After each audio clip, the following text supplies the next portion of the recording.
حضرت امام حسین رضی اللہ تعالیٰ عنہ سے پوچھا گیا۔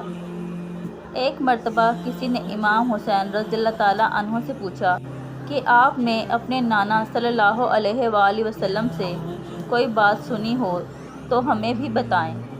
تو آپ رضی اللہ تعالیٰ عنہ نے فرمایا، میں نے سنا کہ میرے نانا صلی اللہ علیہ وآلہ وسلم نے فرمایا، سچائی عزت ہے، جھوٹ ذلت ہے، رازداری امانت ہے، ہمسائیگی قرابت ہے، امداد دوستی ہے، عمل تجربہ ہے، اچھا اخلاق عبادت ہے، خاموشی زینت ہے، بخل تنگ دستی ہے، سخاوت دولت مندی ہے اور نرمی عقل مندی ہے۔